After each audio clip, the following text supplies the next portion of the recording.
Hello dear friends, कैसे हो आप लोग। आई होप कि आप लोग स्वस्थ और मस्त होंगे। आज मैं आप लोगों के लिए यूपी डीएलएड के फर्स्ट सेमेस्टर के सीडीपी के क्वेश्चन लेके आई हूँ, जो कि प्रीवियस ईयर के क्वेश्चन है। तो आई होप आप लोग क्या करेंगे, हर एक क्वेश्चन को अच्छे तरीके से समझेंगे और क्या करेंगे, आंसर भी देने का प्रयास करेंगे। और आप लोगों ने क्या किया होगा, इसकी जो पहली क्लास है वो मैंने आपको कल करा दिया था। तो जहाँ तक कि हम लोगों ने क्वेश्चन कर लिए थे, अब उसके आगे करेंगे। तो अगर अभी तक आप लोगों ने पहली क्लास ना देखी हो तो उसको भी देख लीजिए जाके, क्योंकि ये हर एक क्वेश्चन आपके एग्जाम पॉइंट ऑफ व्यू से बहुत ज़्यादा इंपॉर्टेंट है और आपके एग्जाम में हेल्प भी करेगा। तो चलिए हम लोग क्वेश्चन की तरफ बढ़ते हैं। क्वेश्चन हमारा क्या कह रहा है। क्वेश्चन कह रहा है कि पावलोव ने अपने सीखने के सिद्धांत का प्रतिपादन किसके ऊपर प्रयोग करके किया था। क्वेश्चन क्या कह रहा है, क्वेश्चन कह रहा है कि पावलोव ने अपने सीखने के सिद्धांत का प्रतिपादन किसके ऊपर प्रयोग करके किया है। पहला कह रहा है बिल्ली पर, दूसरा कह रहा है वनमानुष पर, तीसरा कह रहा है कुत्ता पर, चौथा कह रहा है मेंढक पर। तो इसका जो करेक्ट आंसर है वो हमारा क्या हो जाएगा, तो इसका जो करेक्ट आंसर है वो हो जाएगा कुत्ता। क्या हो जाएगा, कुत्ता हो जाएगा। पावलोव ने अपने सीखने के सिद्धांत का प्रतिपादन कुत्ता के ऊपर प्रयोग करके किया था, ये आपको याद रखना है। अब चलिए हम लोग अगले क्वेश्चन को समझते हैं।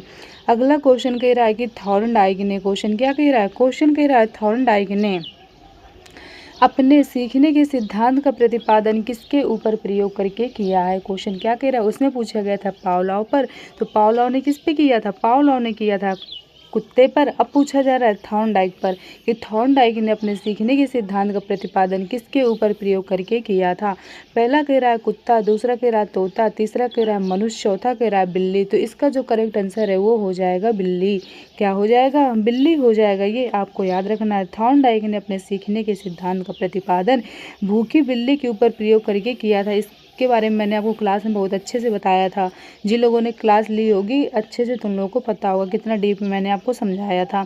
अब चलिए हम लोग अगले क्वेश्चन की तरफ बढ़ते हैं। अगला क्वेश्चन हमारा क्या कह रहा है, अगला क्वेश्चन कह रहा है कि कोहलर के सीखने के सिद्धांत को किस नाम से जाना जाता है। क्वेश्चन क्या कह रहा है, क्वेश्चन कह रहा है कि कोहलर के सीखने के सिद्धांत को किस नाम से जाना जाता है। पहला कह रहा है पूर्णाकृति या समग्र सिद्धांत, दूसरा कह रहा है पुनर्वलन सिद्धांत, तीसरा कह रहा है उद्दीपन सिद्धांत, चौथा कह रहा है क्रियात्मक सिद्धांत।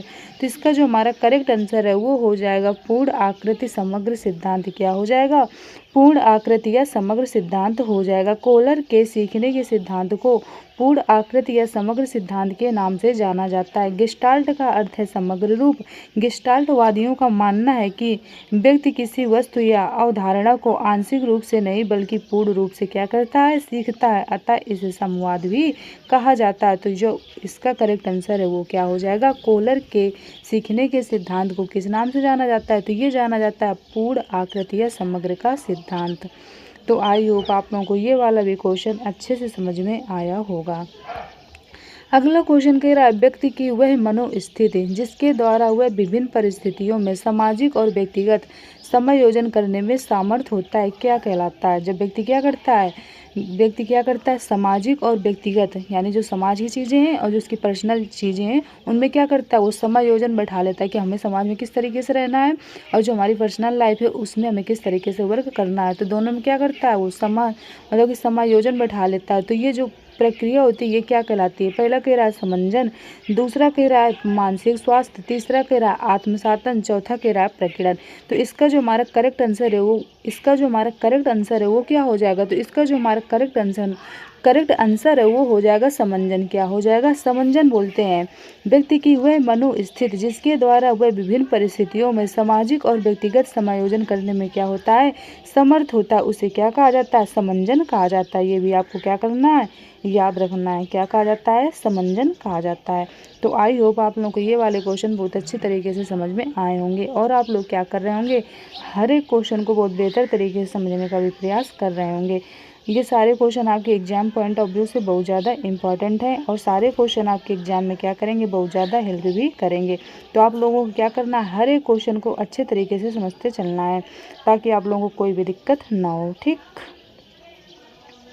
और जिन लोगों ने क्या किया होगा, जिन लोगों ने क्लास को अच्छे से समझा होगा, प्लेलिस्ट में मतलब पूरा एक एक चैप्टर प्लेलिस्ट बनी हुई है, तो वहाँ पे मैंने आपको क्या किया, एक एक चैप्टर बहुत अच्छे तरीके से बिल्कुल कंप्लीट कराया और डीप में बताया। तो जिन लोगों ने वो क्लास को देखी होगी उन लोगों को कोई भी दिक्कत नहीं हो रही होगी, क्योंकि ये मतलब जितनी थ्योरी करा दिया, क्वेश्चन है जो उसी से रिलेटेड है। ठीक, ये भी चीज़ आपको क्या करनी है, याद रखनी है। अब चलिए हम लोग अगले क्वेश्चन की तरफ बढ़ते हैं। अगला क्वेश्चन हमारा क्या कह रहा है, अगले क्वेश्चन के बारे में समझते हैं। अगला क्वेश्चन कह रहा है बाल मनोविज्ञान का सर्वाधिक महत्व है। क्वेश्चन क्या कह रहा है, क्वेश्चन कह रहा है कि बाल मनोविज्ञान का सर्वाधिक महत्व है। तो जो बाल मनोवैज्ञानिक हैं उनका सर्वाधिक महत्व किस चीज़ में है, बाल विकास की दृष्टि से, दूसरा कह रहा है बाल शिक्षा की दृष्टि से, तीसरा कह रहा है तीसरा कह रहा है बाल विकास एवं शिक्षा की दृष्टि से, चौथा कह रहा है बाल समायोजन की दृष्टि से। तो इसका जो करेक्ट आंसर है वो क्या हो जाएगा, ये आपको बताना है। तो इसका जो करेक्ट आंसर है वो हो जाएगा बाल विकास एवं शिक्षा की दृष्टि से। क्या हो जाएगा, बाल विकास एवं शिक्षा की दृष्टि से हो जाएगा। बाल विकास एवं शिक्षा की दृष्टि से बाल मनोविज्ञान का सर्वाधिक महत्व है। ये आपको ये समझने में मदद करता है कि बच्चे कैसे विकसित होते हैं और बढ़ते हैं। ये चीज़ आपको क्या करना है, याद रखना है।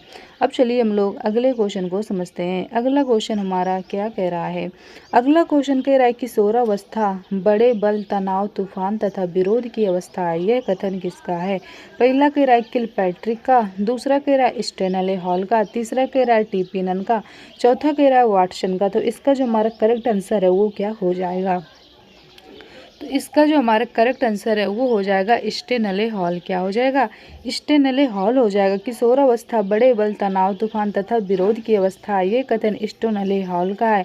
इन्होंने कब कहा था, 1904 में। कब कहा था, 1904 में स्टेनले हॉल द्वारा दिया गया उपयुक्त कथन यह दर्शाता है कि किशोरावस्था एक अशांत समय है जिसमें संघर्ष और मनोभावों की उथल पुथल देखने को मिलती है। ये भी आपको याद रखना है।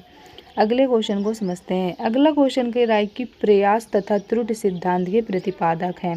क्वेश्चन क्या कह रहा है, क्वेश्चन कह रहा है कि प्रयास तथा त्रुटि सिद्धांत के प्रतिपादक हैं। तो कौन से मनोवैज्ञानिक थे, ये आपसे पूछा गया है।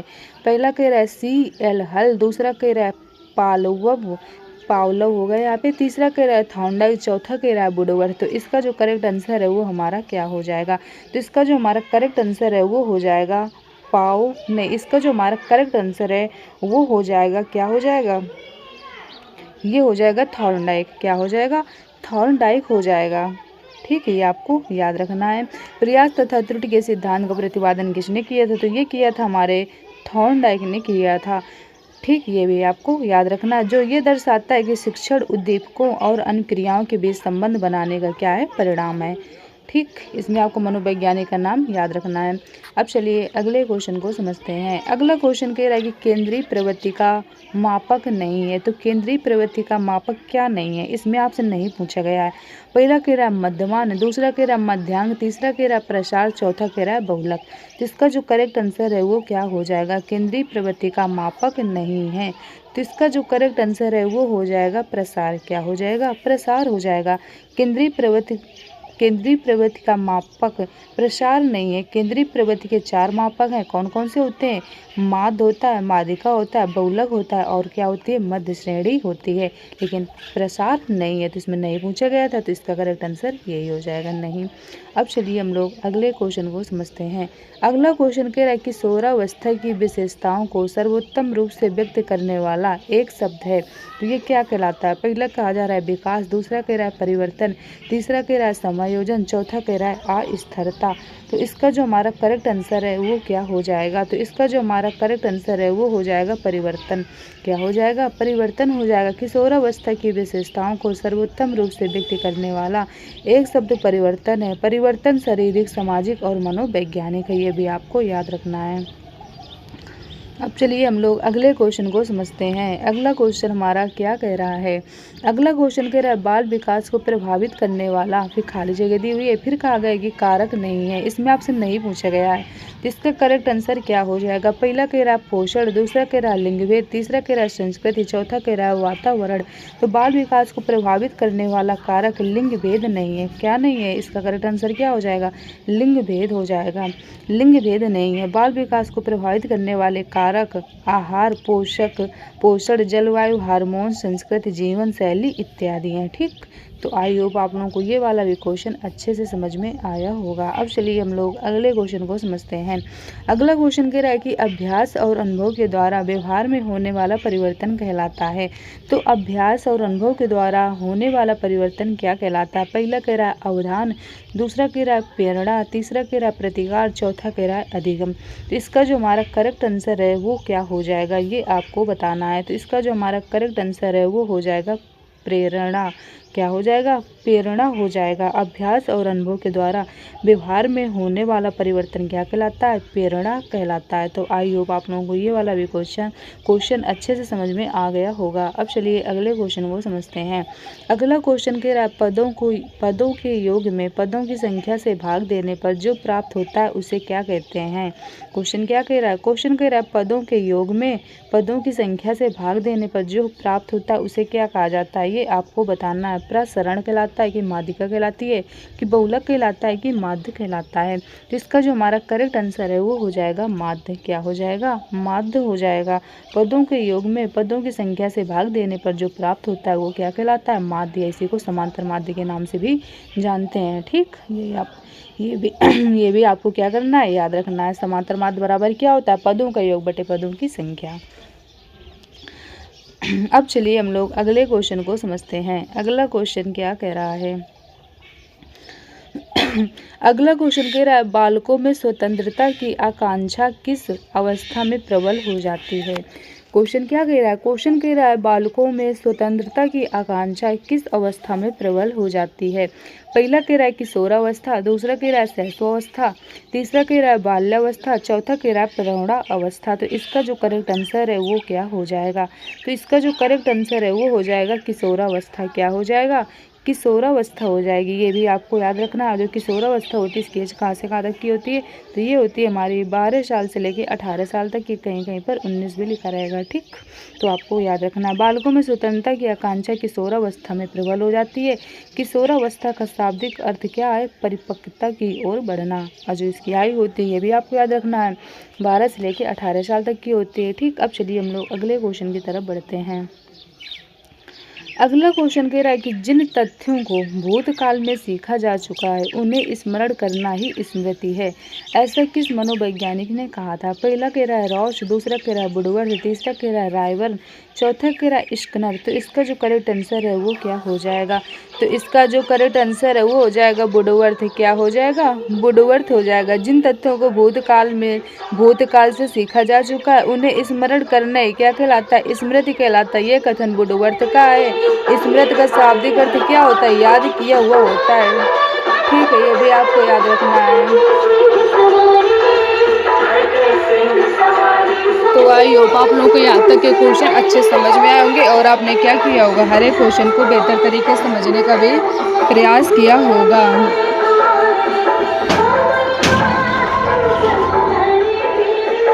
अब चलिए हम लोग अगले क्वेश्चन की तरफ बढ़ते हैं। अगला क्वेश्चन हमारा क्या कह रहा है, अगले क्वेश्चन के बारे में समझते हैं।